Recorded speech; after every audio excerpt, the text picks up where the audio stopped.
Ele vê o que ninguém vê, sussurra segredos que jamais deveriam ser ouvidos. E agora ele está aqui, ele se abriu e não voltará a se fechar.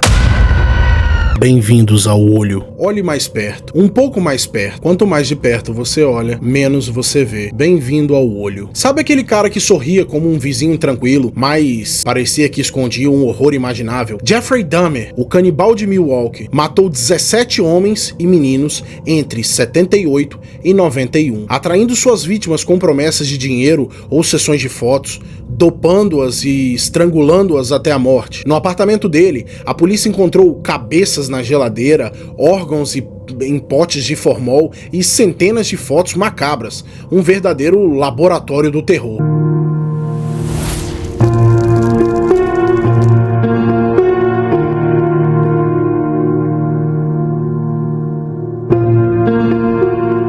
Lembre-se, quanto mais de perto você olha, menos você vê. Prepare-se, porque agora vamos entrar nesse pesadelo real. Jeffrey Lionel Dahmer nasceu em maio de 60, em Milwaukee, Wisconsin, primeiro dos dois filhos de Lionel e Joyce Dahmer. Até os 4 anos ele era energético e feliz, mas uma cirurgia de hérnia dupla trouxe complicações dolorosas.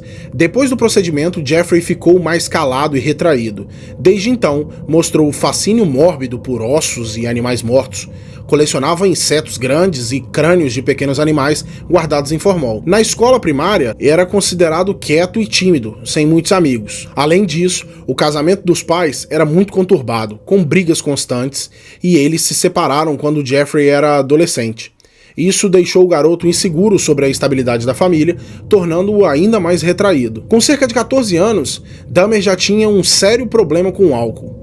Ele se afastou das suas amizades e passou a gastar tempo em histórias de terror e quadrinhos macabros. Segundo relatos posteriores, por volta dessa idade, já sentiu os primeiros impulsos necrófilos e homicidas. Após um breve período na Universidade de Ohio, ele largou os estudos. Em dezembro de 78, sob pressão do pai, Dahmer entrou para o exército. Serviu na Alemanha até ser dispensado no começo de 81.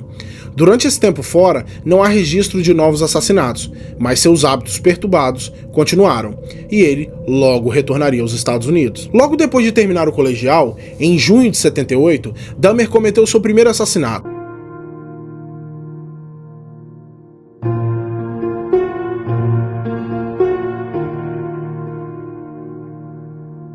Ele ofereceu carona e bebidas a Steven Hicks, de 18 anos. Levou-o à casa dos pais em Ohio, embebedou-o. Quando o jovem tentou ir embora, Dahmer o atacou. Acertou a cabeça de Hicks com um peso de academia e em seguida o estrangulou até a morte. Em seguida, Dahmer picou o corpo, enterrou os pedaços no quintal e dias depois exumou-os para triturar os ossos e espalhá-los numa área de mato. Depois desse crime, ele passou anos sem matar. Dahmer serviu no exército nos anos seguintes e só retornou aos Estados Unidos em 81. De volta ao Ohio, teve problemas com a polícia local e o seu pai o mandou para Milwaukee morar com a avó. Entre o final dos anos 70 e meados dos anos 80, não há registro de novos homicídios cometidos por ele. A carreira assassina ficou num hiato. Entre 87 e 91, Dahmer matou pelo menos 16 outras pessoas, chegando a um total de 17 vítimas, quase sempre jovens rapazes de minorias raciais. Em seus assassinatos, ele seguia um padrão cruel, escolhendo vítimas marginalizadas, levava-as ao apartamento, frequentemente depois de oferecer dinheiro ou tirar fotos nuas. Dava bebidas com soníferos e as estrangulava até a morte. Em seguida, mutilava os corpos e cometia atos sádicos que vocês já imaginam. Por exemplo, após matar o aspirante a modelo Anthony Sears em 89, Dahmer manteve a cabeça e os órgãos genitais da vítima preservados em formol por semanas. Ele também tirava fotografias macabras de muitos cadáveres e guardava partes dos corpos como troféus pessoais. Segundo depoimentos, Dahmer torturou e mutilou repetidamente as vítimas antes ou depois de matá-las. Dahmer tinha métodos frios para atrair as vítimas.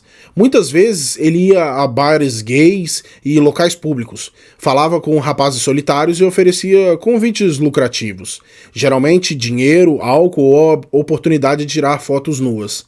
Prometia prazer fácil e usava bebidas com soníferos para entorpecer as vítimas.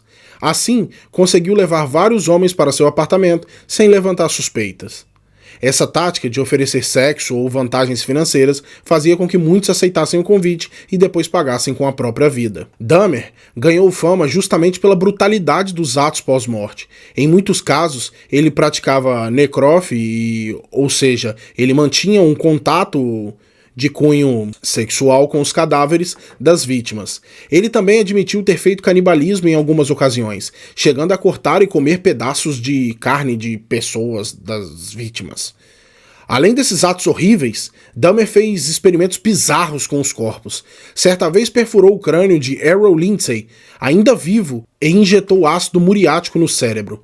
Numa tentativa de submetê-lo, quando Lindsay recuperou a consciência e perguntou que horas eram, Dahmer o estrangulou até a morte. Em entrevistas e nos diários que mantinha, Dahmer até planejou construir um altar macabro de crânios das vítimas, demonstrando o extremo de sua obsessão. Esses detalhes chocantes mostram que Dahmer não apenas matava, mas tratava os corpos com uma perversidade indescritível. Em 22 de julho de 91, a polícia de Milwaukee foi informada por uma vítima que havia escapado e relatado a agressão. O relato levou os agentes ao apartamento de Dahmer, onde encontraram a cena macabra descrita pelo FBI. Números, body parts belonging to multiple victims. O que isso queria dizer? Uma grande quantidade de partes de corpos de várias vítimas, espalhados pelo lugar como num filme de terror. Naquele móvel havia de tudo. Uma cabeça na geladeira, outras no freezer, vários crânios e órgãos em potes, centenas de fotos das vítimas e ferramentas usadas nos crimes. Dahmer foi preso no local. Durante a investigação, ele acabou confessando ter realizado mais de uma dezena de assassinatos, detalhando as torturas e atrocidades que ele cometia com as vítimas.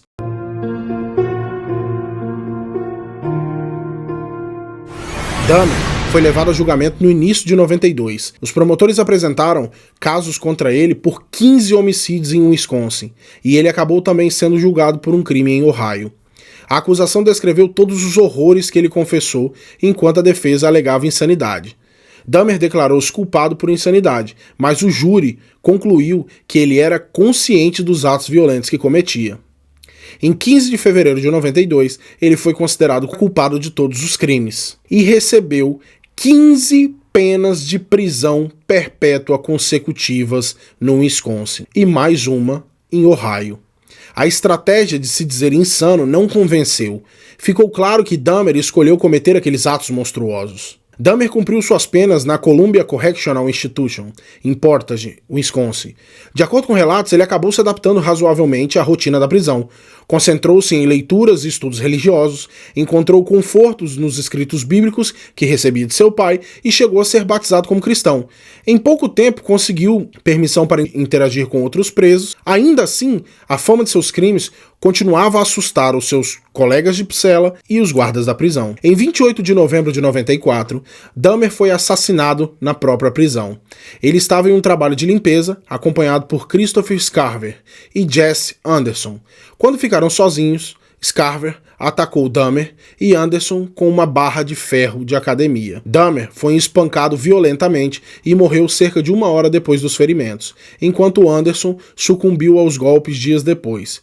Scarver diz que havia agido sob ordens divinas, além de relatar que ficou muito irritado ao saber de certos hábitos de Dahmer na prisão. Para as famílias das vítimas, a morte de Dahmer não trouxe alívio, como comentou uma delas. Vê-lo morrer daquela forma não apagava o sofrimento causado por ele. O caso de Dahmer virou tema de extensa produção cultural. Como observa o jornal O Globo, há dezenas de filmes, episódios de séries e podcasts, livros e toda sorte de produtos culturais sobre a mente perturbada do assassino.